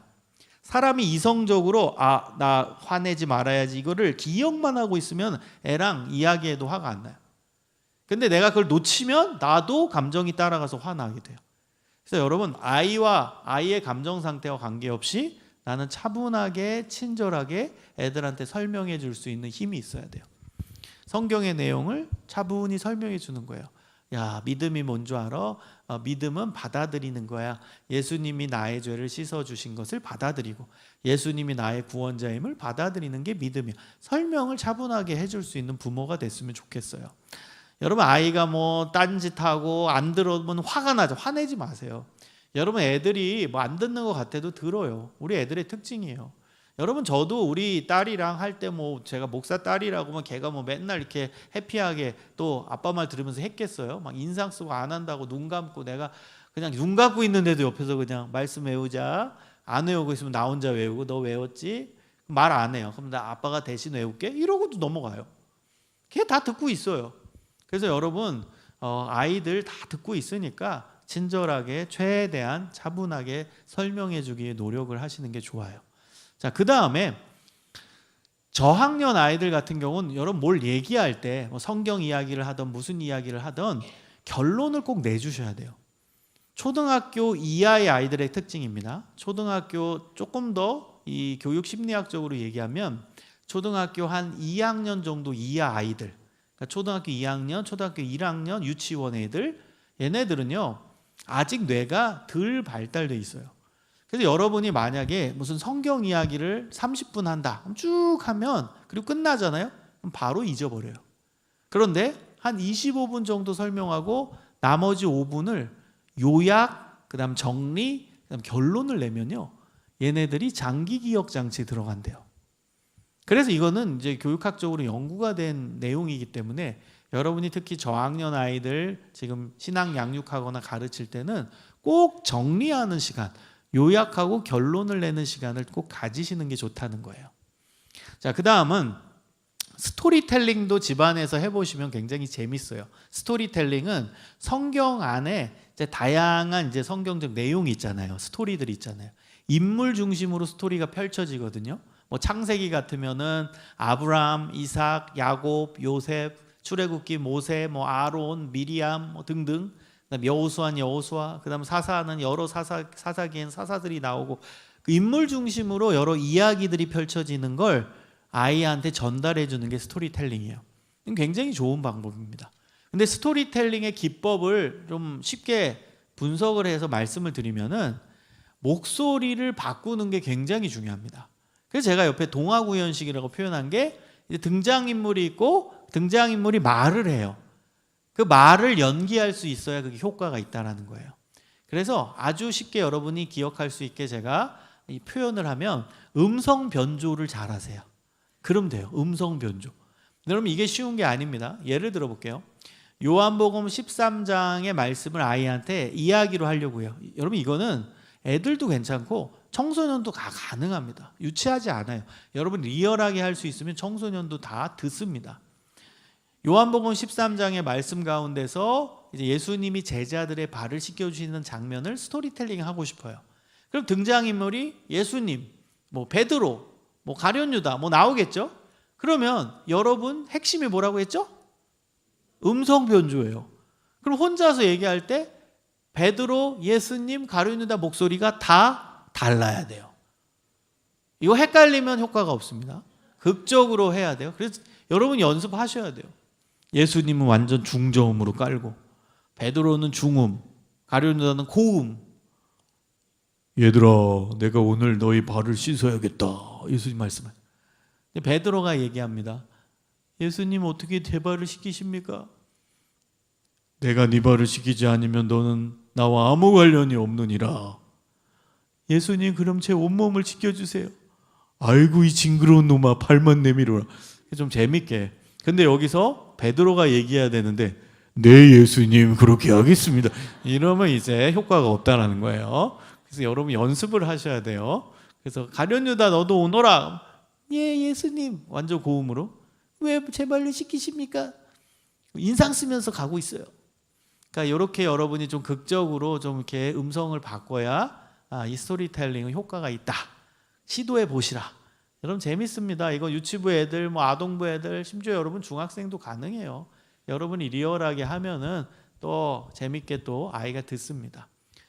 여러분 요즘에 노년부에서도 이 스토리텔링을 많이 합니다. 어르신들 대상으로. 그래서 재밌게 할 수 있는 방법이고요. 그 다음에 여러분 암송을 저는 추천해요. 전 지금도 저희 딸이랑 암송한다고 했잖아요. 그래서 암송의 핵심은 함께하기입니다. 함께하기. 엄마, 아빠, 자녀가 함께해야 돼요.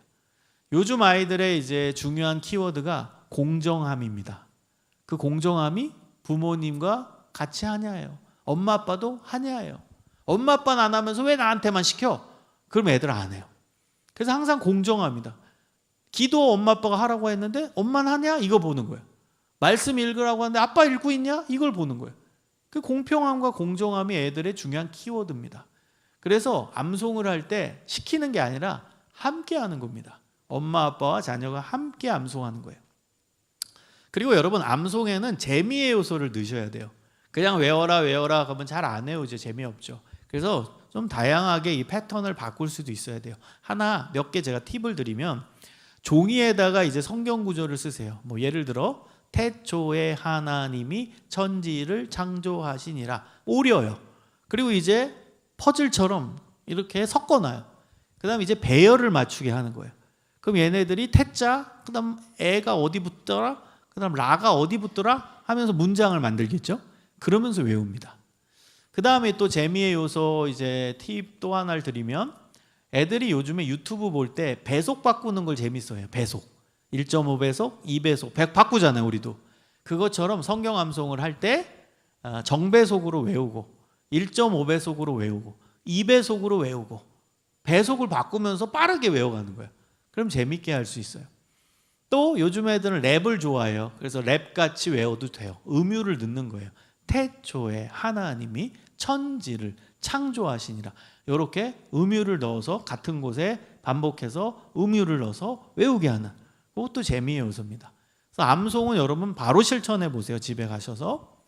자, 그 다음 두 번째는 정서적 영역입니다. 정서적 영역은 마음, 감정을 주로 쓰는 영역이에요. 그래서 대표적인 방법이 예술적 체험 방법입니다. 여러분, 이거는 미술 도구를 사용해서 만들기를 하는 거예요.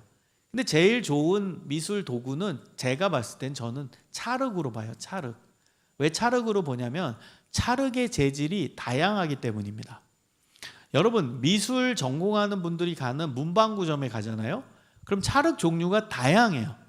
부드러운 찰흙도 있고, 작은 자갈이 들어있는 찰흙도 있고, 돌멩이 박혀있는 찰흙도 있고, 진흙도 있고, 다양합니다. 찰흙의 재질이.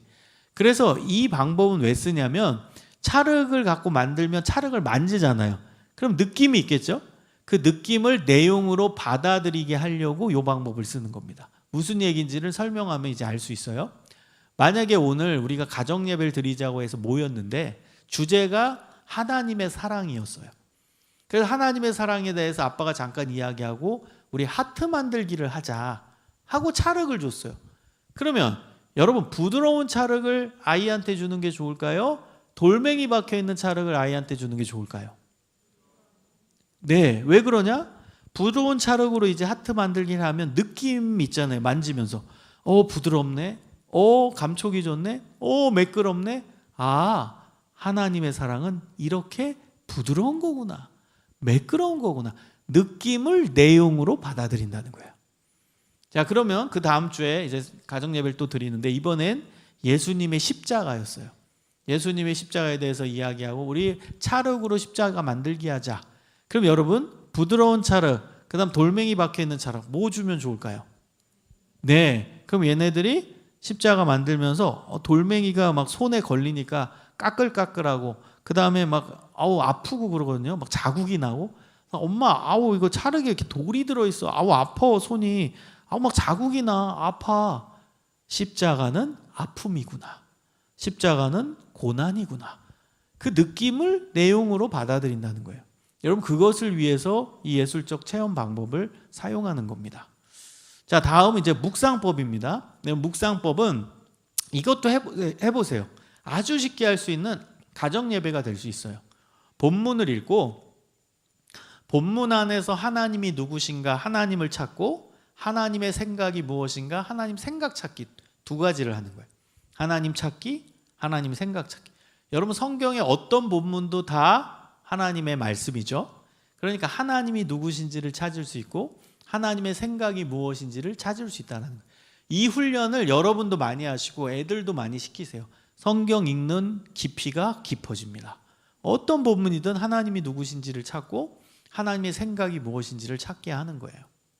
자, 그 다음은 사례법인데, 여러분 제일 좋은 사례는 자녀 나이 때 경험한 사례. 아까 제가 얘기했잖아요. 그 사례를 언급하는 거예요. 저는 다음 세대 설교할 때 예화 쓸 수 있잖아요. 목회자는 설교하다 예화를 쓰잖아요. 그럼 다음 세대 설교 시에는 저는 무조건 제 사례를 얘기합니다. 지금 사례가 아니라 제가 중학교 시절에 경험한 사례. 만약에 아동부 설교를 한다면 내가 초등학교 때 경험한 사례. 그게 아이들한테 공감이 되기 때문이에요. 그래서 이 사례는 자녀 나이 때 경험한 사례를 언급하시는 게 좋다는 겁니다. 자, 다음 이제 관계적 영역으로 갑니다. 관계적 영역으로 가면은 함께 어울린다는 거죠. 관계라는 건. 그래서 여러분 토론법은 생각 나누기를 하는 겁니다. 여러분 아이들 내면에 어떤 생각이 있는지도 한번 들어보셔야 돼요. 신앙교육에 있어서 굉장히 중요한데요. 답이 하나로 귀결되지 않는 주제로 대화를 나눠보십시오. 예를 들어볼게요. 선의의 거짓말은 가능하냐? 선의의 거짓말은 가능하냐? 화이트 라이 아시죠? 그러면 거짓말은 거짓말인데 의도는 선해요. 이런 거 애들한테 물어보세요. 그럼 애가 어떤 생각을 갖고 있는지, 신앙에 대해 어떤 관념, 윤리의식이 어느 정도인지, 어떤 상태인지 다 체크가 가능해요. 이성교제가 가능하냐? 물어보세요. 그럼 뭐 안 된다는 애도 있고, 지금 뭐 학창시절에는 뭐 된다는 아이도 있고, 여러분이 애들 이야기를 한번 들어보는 거예요. 이게 뭐 이게 답이다, 이게 답이다, 딱 하나로 정답이 귀결되지 않은 주제 갖고는 아이들과 생각 나누기를 해보시면 좋아요. 자, 다음은 협동학습입니다. 협동학습은 엄마, 아빠, 자녀가 함께 힘을 합쳐서 작품을 만드는 거예요. 여러분 이건 제가 예시로 든 겁니다. 퍼즐 맞추기. 성경의 이야기를 가지고선 이 명화를 만든 게 많아요. 그렇죠? 명화, 그림. 뭐 예를 대표적인 게 이제 탕자의 귀향, 뭐 렘브란트의 탕자의 귀향도 있고, 또 최후의 만찬도 있고, 뭐 많죠. 천지창조 미켈란젤로의 작품도 있고, 그 퍼즐로 나온 것들이 많아요. 그럼 그런 것들을 같이 하면서 성경 이야기를 자연스럽게 이 퍼즐에 대한 내용을 나눌 수도 있어요. 퍼즐 맞추면서 서로 가족이 하나가 될 수가 있고 협업을 하게 돼요. 여러분 이런 협동학습은 뭐 퍼즐 외에도 뭐 다양하게 할 수 있어요. 제가 예전에 우리 집에서 했던 것 중에 몇 개를 말씀드리면은 그림 같이 그리기도 해봤어요. 그림. 그러니까 뭐 예수님 그림 같은 게 있어요. 예수님 얼굴 그림 있잖아요. 뭐 집안에 붙어 있는 그걸 갖고서 같이 그리는 거예요. 자녀와 엄마 아빠 같이 코도 그리고 너가 코 그려, 내가 입 그릴게 하고 한꺼번에 같이 그림을 그리는 것도 해보고. 여러분 뭐 랩 가사 쓰기 이런 것도 요즘 애들 해볼 만해요. 랩. 하나님의 창조라는 주제로 랩 가사를 써보자. 아빠가 한 줄, 엄마가 한 줄, 아들이 한 줄, 딸이 한 줄 가사를 써보는. 이렇게 함께 힘을 합쳐서 작품 만드는 거. 이게 협동학습입니다. 자, 그 다음에 집단탐구법. 여러분 집단탐구법은 어려운 주제를 딱 꺼내가지고 어려운 주제를 한번 맞춰봐라. 여러분 집에 자녀가 혹 2명 혹은 3명이 있다. 그럼 집단탐구법을 하시면 굉장히 재밌습니다. 여러분 이건 뭐냐? 어려운 퀴즈를 내는 거예요. 쉽게 얘기하면. 더 쉽게 얘기하면 어려운 성경 퀴즈를 내서 시간을 정해서 답을 맞추게 하는 겁니다. 그러면 못 맞출 수도 있어요. 제가 만든 용어인데 저는 실패를 위한 교육학이 있어야 된다고 봐요. 실패를 위한 교육. 여러분 이 세상에서 다 성공만 하는 게 아니잖아요. 애들이 열심히 했는데도 실패를 할 수 있어요. 저는 그것도 알려주고 가르치고 경험시켜야 된다고 봐요. 그래서 집단탐구법은 열심히 했지만 실패할 수도 있는 거예요. 근데 그게 의미가 없는 게 아니라 그 열심히 한 과정이 의미가 있는 거예요. 자, 예를 들어 볼게요. 아이한테 뭐 핸드폰은 당연히 안 쓰고 성경책만 딱 주고, 자 30분 동안에 분이엘의 뜻을 맞춰봐. 창세기 32장에 나오는 분이엘, 하나님의 얼굴이라는 뜻이에요. 그거 맞춰봐 하고 아들 딸 앉아있으면 너네 둘이 해볼래? 하고 30분 시간 줄게. 너네 만약에 30분 안에 이거 맞추면 니네가 원하는 메뉴로 다음 주에 먹으러 간다. 이런 거 걸고선 하는 거예요. 그럼 얘네들은 뭐 선물 준다 뭐 한다 그러면 하거든. 뭐 싫어도 그냥 하거든요. 그러면 성경에서 한 번이라도 성경 더 만져보는 거야. 그러면서 창세기도 만져보고 출애굽기도 만져보고. 여러분 이게 상징 교육입니다. 상징으로 남아요. 야, 내가 엄마 아빠랑 중학교 1학년 때 그 분이엘 갖고 성경 찾았는데 그 기억이 평생 가는 거예요. 그게 신앙의 추억으로 자리 잡아요. 그래서 본인의 신앙이 나중에 어른이 돼서 흔들릴 때도 그 엄마 아빠와 함께 했던 그 성경 퀴즈, 그 분이엘 찾았던 기억, 이것 때문에 다시 교회로 나오게 됩니다. 그 신앙의 추억이 있기 때문에. 이런 상징으로 남기게 하는 아주 좋은 방법입니다. 자, 그 다음에 여러분 인간관계 훈련법, 이게 레크레이션이요.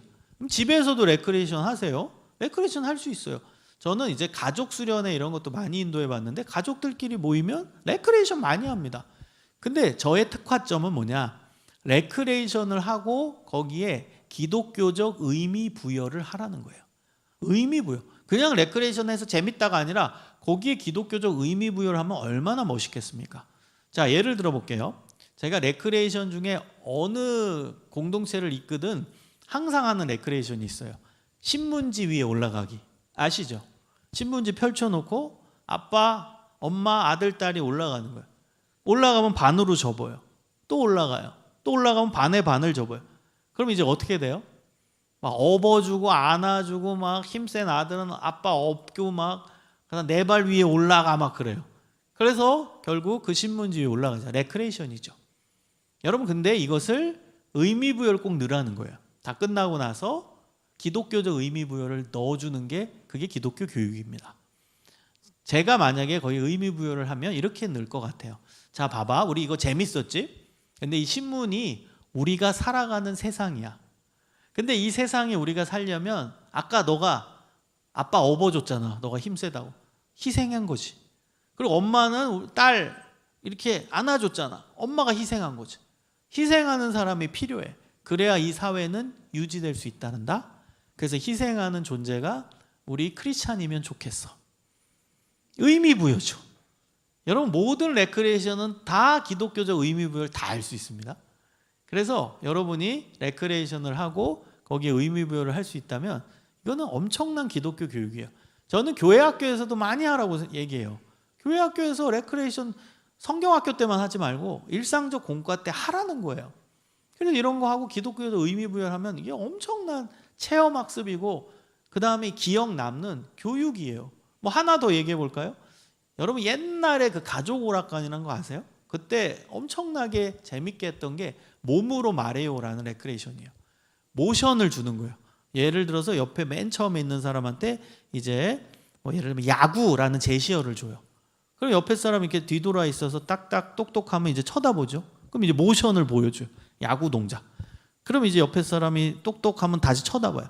그럼 야구 동작하면 맨 마지막에 골프로 바뀌어져 있죠. 이거 아시죠? 그럼 이거 재밌어요. 저는 이거 실패해 본 적이 없어요. 어느 공동체 가든 다 대박 나요. 너무 재밌어가지고. 뭐 애들이건 뭐 어른이건 전부 다. 근데 여기서 웃는 데서 끝나지 말고 거기에 기독교적 의미 부여를 하라는 거예요. 제가 예전에 어느 공동체에서 이 레크레이션을 하고 어떻게 의미 부여한 줄 아세요? 이거를 기도로 연결했어요. 기도. 자, 봐봐. 우리가 상대방이 나한테 어떤 메시지를 전하는지 누구의 입장에서 봐야 돼? 상대방 입장에서 봐야 돼. 기도가 마치 이와 같아. 우리는 기도할 때 맨날 내 입장만 하나님께 얘기하거든. 근데 진짜 기도는 뭔 줄 알아? 하나님은 나한테 무슨 메시지를 전달하실까? 그것을 주목하면서 기대하면서 집중해서 하는 기도가 그게 참된 기도야. 기도는 대화라고 하잖아. 내 입장에서만 하나님께 다 쏟아내는 게 대화겠어? 하나님도 나에게 무슨 메시지를 전하시든가 그것도 들어야지. 듣는 기도가 중요하단다.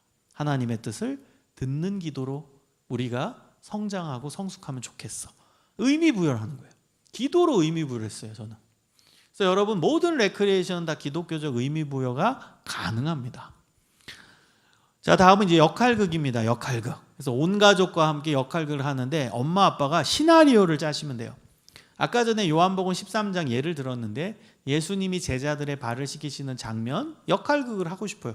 그럼 우리 가족 수에 맞게 역할을 배정하면 됩니다. 뭐 숫자가 4명이다. 엄마, 아빠, 아들, 딸 있다. 그러면 뭐 예수님, 뭐 베드로, 요한, 가룟 유다 해가지고 성경 본문을 갖고 좀 리얼하게 또 재미있게 각색해서 시나리오를 만드세요. 그리고 아빠, 엄마, 아들, 딸 그 시나리오 똑같은 시나리오를 갖고 배역을 임의로 정해서 리얼하게 읽는 거예요. 그 다음 뭐 하냐? 다른 배역도 다 해보는 거예요. 한 사람이 한 번은 예수님, 한 번은 베드로, 한 번은 요한, 한 번은 가룟 유다 다 해보는 거예요. 이게 역할극입니다. 여러분, 이거는 본문 안에 이 주인공의 입장이 돼보는 훈련이에요. 여러분, 이거는 사이코테라피에서도 많이 진행되는 방법입니다. 그래서 역할극은 이게 심리학적으로도 많이 활용되고 있는 방법입니다. 자, 마지막 이제 실천적 영역입니다. 실천적 영역은 행동 반성법. 일상생활 속에서 우리가 좀 잘못된 행동이 있잖아요. 그럼 금요일쯤에 오늘 같은 날에 한번 이제 모여가지고 자, 우리가 일상생활 동안 일주일 동안에 살면서 반성해야 될 행동이 있으면 하나만 얘기해 보자.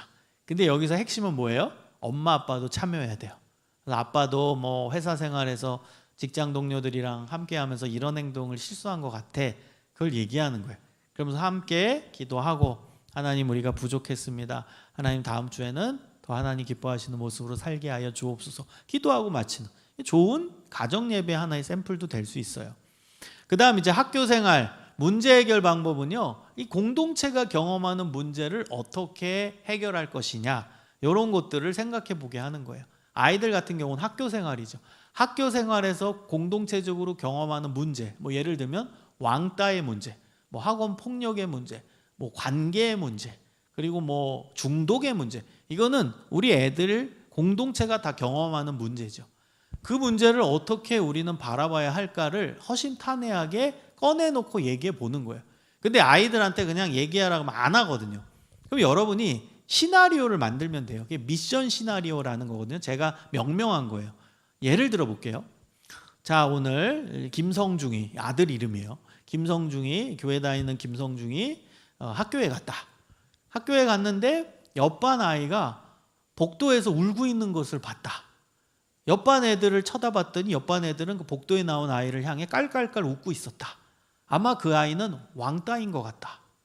영광교회 다니는 성중이는 그 복도에 나온 옆반 아이를 볼 때 어떻게 해야 될까? 지나가야 될까? 말을 걸어야 될까? 무시해야 될까? 어떻게 해야만 할까? 이런 게 미션 시나리오예요. 그런 거 읽어주고, 야 아들아 넌 어떻게 생각해? 아빠는 그래, 아빠가 그 입장이면 어떻게 할까? 그냥 무시할까? 괜히 말 걸었다가 내가 왕따가 되는 거 아닐까? 걱정도 되기도 할 것 같고, 이러면서 이 아이들의 문제를 직면하게 해주는 거예요. 얘네들이 지금 학교에서 경험한 문제거든. 직면하게 해주는 거예요. 그래서 거기서 어떻게 그 문제들을 해결해 갈지를 같이 나누게 하는, 이게 문제 해결 방법입니다. 자, 그 다음에 여러분 선교 여행, 뭐 비전 트립, 뭐 미션 트립, 여러분 같이 가세요. 교회에서 많이 하잖아요. 근데 저는 조금 더 이거를 개별적인 가정 안에서의 신앙교육으로 얘기할 때요, 여러분 우리가 해외여행도 가잖아요. 그러면 진짜로 이제 추석인데, 추석 때도 많이 나가시잖아요. 근데 뭐 미주권이나 유럽은 멀어서 가기가 힘들죠. 재정도 그렇고. 그래서 지금 뭐 해외여행 갈 때 제일 많이 가는 데가 일본, 뭐 필리핀, 베트남, 인도네시아 이런 데인데, 동남아시아인데 다 선교지입니다. 그거 아세요? 우리가 놀러 가는 곳이, 가까이 놀러 가는 건 다 선교지임을. 여러분 그렇다면 우리 영광교회가 후원하는 선교사님들 있잖아요. 주보 뒤에 보면. 그러면 그런데 놀러 가서 그 선교사님을 만나는 거예요.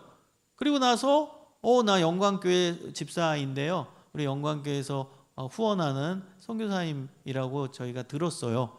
그리고 만나는 거예요. 그 관광지거든.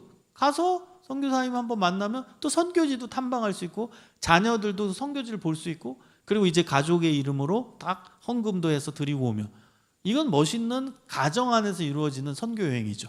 비전 트립, 미션 트립이죠. 전 이런 것도 추진해 봤으면 좋겠어요. 교회가 같이 가는 것도 있지만 개별적인 가정이 어디 여행 갈 때 우리 교회가 후원하는 선교사님이 계신 곳으로 가는 거예요.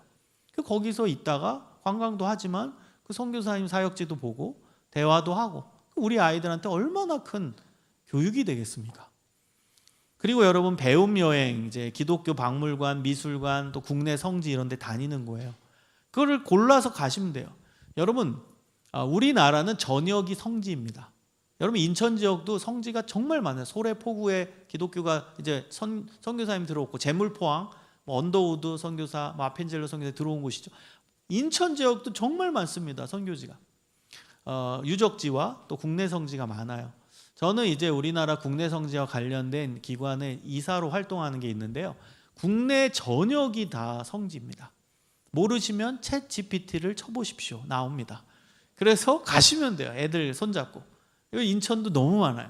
그래서 가면 그 자체가 얘네들의 교육입니다. 생생한 신앙교육입니다. 선교사님 이분이 여기 인천 제물포항에 와서 언더우드 선교사님이 오셔서 연세대학교 세우시고 뭐 세문안교회 만드시고 쭉 설명하면, 그게 역사교육이죠. 신앙교육이고. 그리고 여러분 봉사활동, 봉사 캠프도 해보십시오.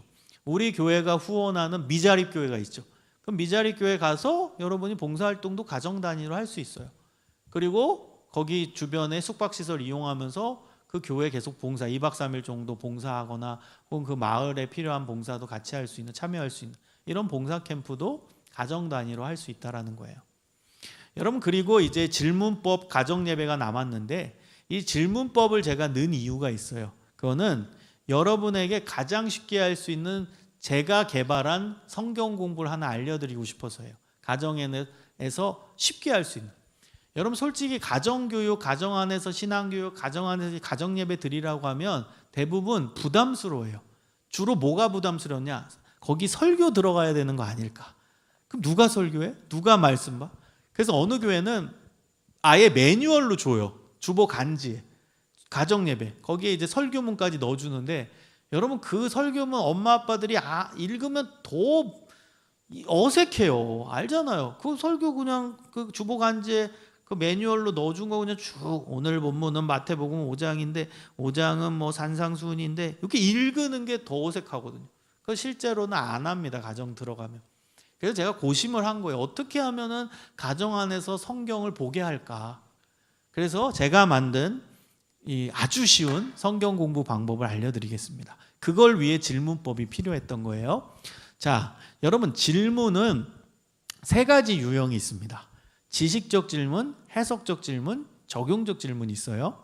자, 먼저 지식적 질문은 정보에 대해 정확히 알고 있는지를 물어보는 질문입니다. 뭐 진위형 같으면 yes, no로 답하는 거예요. 예수님이 태어나신 곳은 예루살렘이다. yes, no. 그 다음에 선택형, 예수님이 태어나신 곳은 어디인가? 1번 베들레헴, 2번 나사렛, 3번 게네사렛, 뭐 이렇게 선택을 하는 거예요. 자, 세 번째 단답형, 예수님이 태어나신 곳은 어딘가? 딱 뭐 베들레헴 얘기하게 하는 거고, 그 다음에 이제 빈칸 채우는 거예요. 예수님이 태어나신 곳은 땡땡땡땡이다. 그러면 땡땡땡땡에 해당되는 게 뭐냐? 요런 게 이제 또 지식적 질문의 유형 중에 들어갈 수 있는 것이죠. 자, 그래서 이거는 정보에 대해 정확히 알고 있는지를 물어보는 질문이 되겠습니다. 여러분 기억하세요. 자, 그 다음 해석적 질문은 왜를 질문하는 거예요. 왜? 예수님은 왜 베들레헴에서 태어나셨을까? 왜? 중심에 무슨 의미가 있는지를 찾아보는 거예요. 그래서 어떤 의미가 있는지를 생각하고 해석할 수 있도록 물어보는 질문이 바로 해석적 질문입니다. 자, 마지막 세 번째는 여러분, 왜 예수님이 베들레헴에서 태어나셨죠? 왜? 베들레헴은 다윗의 고향이죠. 그래서 예언이 돼 있어요. 메시아는 다윗의 후손으로 오신다. 다윗의 고향이 베들레헴이에요. 그래서 진정한 왕으로 오신 메시아를 드러내기 위해 베들레헴에서 태어나신 거죠. 적용적 질문은 구체적으로 학습자의 삶에 적용할 수 있도록 물어보는 질문입니다. 왕으로 오신 예수님을 내 삶에 모시고 살기 위해서, 주인으로 모시고 살기 위해 어떻게 해야 될까? 적용하는 거예요, 내 삶에. 여러분 세 가지 외우셨죠? 첫 번째 무슨 질문? 지식적 질문. 두 번째 해석적 질문. 세 번째 적용적 질문. 그래 뭘 하시는 거냐? 엄마, 아빠, 자녀가 질문을 한 두 세트씩 만드시는 거예요. 자, 요렇게입니다. 예를 들어 오늘 이제 요한복음 6장 1절에서 15절이다. 그러면 이게 본문이에요. 근데 본문을 어디서 찾냐? 가장 쉽게 할 수 있는 방법은 지난주 주일 예배 설교 본문 갖고 하면 돼요. 지난주 주일 설교 본문 갖고. 요거는 여러분 제가 그냥 예시로 넣은 거예요. 요한복음 6장 1절에서 15절은 오병이어 기적 아시죠? 떡 5개와 물고기 2마리로 5,000명 먹이신 장면이에요. 그래서 지식, 해석, 적용으로 연결되는 질문, 이게 한 세트예요. 그것을 엄마가 2세트 만들고 아빠가 2세트 만들고 자녀도 2세트 만들고, 이게 너무 어렵다. 그럼 한 세트씩만 만드는 거예요. 이해하셨죠? 그 질문 만들기를 하나씩 하는 겁니다. 엄마도 한 세트, 아빠도 한 세트, 자녀도 한 세트. 그래서 제가 먼저 준비해 온 거 한번 보세요. 제가 만든 거예요. 그래서 지식, 해석, 적용으로 연결되는 질문 한 세트를 제가 한 5개 정도 만들어 본 거예요. 자, 얼마나 많은 사람이 있었나? 남자 성인만 5,000명, 여자 아이까지 합치면 뭐 2만 명도 더 된다고 그러는데 그건 나오진 않아요. 남자 성인만 5,000명. 그럼 해석적 질문. 많은 사람이 왜 예수님께 몰려들었는가? 예수님 만나려고 몰려들었어요. 그럼 적용적 질문. 나는 하루에 얼마만큼 예수님과 교제하는 시간을 갖나? 자, 두 번째 세트. 그들은 어디에 있었나? 산에 있었다고 나와요. 사람들이 왜 그곳에 있었는가? 예수님 말씀 들으려고. 적용적 질문. 난 예수님 말씀을 듣기 위해 어떤 노력을 할 것이냐? 이 사람들은 산에까지 따라왔는데 나는 어떤 노력할 것이냐? 자, 세 번째 세트. 그들은 무엇을 원하고 있었나? 성경을 보면 표적을 본 까닭이라 이렇게 나와요. 기적을 원했어요. 표적. 해석적 질문. 왜 그들은 원했을까? 여러분, 예수님이 주로 사역했던 이 갈릴리 지역은 빈촌이었어요. 가장 힘들고 또 경제적으로 어려운 사람들이 거주하고 있던 지역이었고, 특히 갈릴리 지역에는 나병 환자 격리촌까지 있었어요. 그러니까 사회적 약자들, 힘든 사람들이 집단으로 거주하고 있던 곳이에요. 그러니까 이 사람들은 다 삶에 기적이 필요한 겁니다. 다 힘드니까. 적용적 질문. 나는 삶 속에서 예수님께 뭘 구할 것이냐? 이 사람들은 기적을 구했는데. 자, 네 번째 세트. 누가 예수님께 뭘 바쳤어요? 어린아이가 떡 5개와 물고기 2마리를 바쳤죠. 해석적 질문. 왜 바쳤을까? 왜? 여러분, 이런 거는 이제 같이 이제 고민해서 답을 찾아보는 거예요. 엄마, 아빠, 자녀 다 같이. 여러분, 요거 어려운 질문이죠.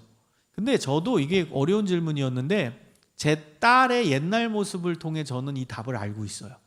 제 딸이 5살쯤에 제가 대중교통을 타고 서울 강남의 예식장에 지인 결혼식에 간 적이 있어요. 그러니까 강남 거리를 걸어가고 있는데 벤츠가 딱 지나가는 거예요. 그래서 저도 무의식적으로 우와 이랬어요. 그랬더니 우리 딸이 저를 뻔히 쳐다봐요. 그러더니 막 계속 걸으면서 뭘 계속 찾아요. 한참 탔더니 100원을 딱 꺼내는 거야. 그리고 사 이렇게 얘기하는 거야. 여러분, 이 애는 제 딸 5살이에요. 그때는 자기가 이렇게 열심히 찾았는데 이거면 저거 사겠지라고 본 거예요. 그때 이 말씀이 전 다 해석됐어요. 여러분, 여기 본문에서 나온 애는 진짜 애입니다. 어린 애입니다. 근데 걔가 떡 5개와 물고기 2마리를 가지고 온 거예요. 그럼 갈릴리 지역은 빈촌이라고 했잖아요. 못 먹는 사람들이 많았어요. 근데 이 집은 좀 살았던 것 같아요. 그래서 엄마가 도시락을 싸줬는데 많이 싸준 거예요. 그럼 갈릴리 호수에서 잡히는 물고기 진짜 큽니다. 나중에 성지순례 가보면 진짜 큰 물고기예요. 근데 그 물고기 2마리와 떡 5개를 사왔다? 혼자 먹으라는 의미가 아니죠. 주변에 못 먹는 사람 많으니까 같이 나눠 먹으라는 거예요. 이렇게 많은 걸 예수님께 바쳤는데 이 많은 사람들 다 못 먹이겠어? 이렇게 생각한 거예요. 그래서 이 본문, 같은 본문인데 다른 본문, 같은 내용인데 다른 본문을 보면 예수님께서 이 아이의 믿음을 보시고 기적을 베푸셨다고 나와요. 무슨 믿음이에요? 다 먹일 수 있다는 믿음이에요. 이게 저는 애니까, 애 시선에선 그렇게 봤던 거죠. 그래서 이 적용적 질문, 나는 주님께 뭘 바칠 수 있을까? 이 아이는 떡 5개와 물고기 2마리 바쳤는데. 그다음 마지막, 남은 조각은 얼마나 되었나? 그럼 남은 조각은 12바구니가 남았어요. 모으라고 예수님 하세요. 해석적 질문, 왜 예수님은 남은 것을 모으라고 하셨나? 여러분, 갈릴리 지역은 빈촌이었기 때문에 못 먹는 사람들이 많았거든요. 분명히 예수님은 그거 모아다가 마을에 유통해서 못 먹는 사람들 먹이게 했을 거예요. 적용적 질문, 내가 아껴야 할 것에는 어떤 것이 있나? 이 사람들은 12바구니나 아꼈는데. 여러분, 어때요? 이거 부담 안 되죠? 그래서 요 질문을 만들고 엄마 한 세트, 아빠 한 세트, 뭐 자녀 한 세트씩 만들어서 서로 질문 얘기해서 같이 답을 찾는 거예요. 같이. 이게 가장 쉽게 할 수 있고 협업할 수 있고 화합하면서 재밌게 할 수 있는 제가 만든 성경 공부 방법이에요. 집에서 할 수 있는. 누가 주도하고 누가 막 설교하고 그런 게 없어요. 그래서 제일 좋은 건 지난주에 이제 목사님 설교 들었으니까 그 본문 가지고 이렇게 질문 만들어서 서로 나누기 하면 굉장히 좋은, 저는 가정 예배 방법이 될 수 있다고 봅니다. 자, 마지막이에요. 여러분, 가정 예배 이제 전반적인 꿀팁을 드릴게요. 가정 예배는 소수의 가정을 참여시키는 가정 예배도 있고 다수의 가정을 부담 없이 참여시키는 가정 예배 방법도 있어요. 근데 저는 오늘 후자를 얘기하려고 해요. 소수의 가정만 막 열심히 하게끔 하는 가정 예배가 아니라, 문턱이 높은 가정 예배가 아니라 누구든지 쉽게 참여할 수 있는 가정 예배 팁을 드릴게요. 자, 첫 번째는 강요의 분위기가 아니라 즐거운 분위기에서 진행해라. 이런 가정 예배는 축제여야 돼요. 애들과 함께하는 가정 예배는. 그래서 지금 애들과 막 인상 쓰거나 막 싸웠으면 안 하는 게 나아요. 분위기를 최대한 좋게 하셔야 돼요. 분위기 좋을 때 해야 되고 분위기를 좋게 부모가 만들어야 돼요. 축제 분위기로 해야 돼요. 두 번째, 짧게 하라. 여러분, 교육은 지속성이 중요하다고 했죠.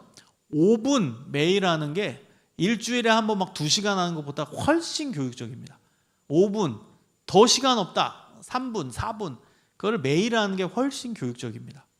그래서 짧게 하려면 어떻게 해야 되냐? 하루에 예배 요소를 하나만 하면 돼요. 하나만. 예배 순서 한 개만 하라는 거예요. 한 개만 해도 예배학에서 보면 예배입니다. 자, 네 번째, 예배 진행은 부모와 자녀가 돌아가면서 해라. 꼭 부모님만 할 필요가 없어요. 자녀도 자기가 이렇게 사회 볼 수 있는 거거든요.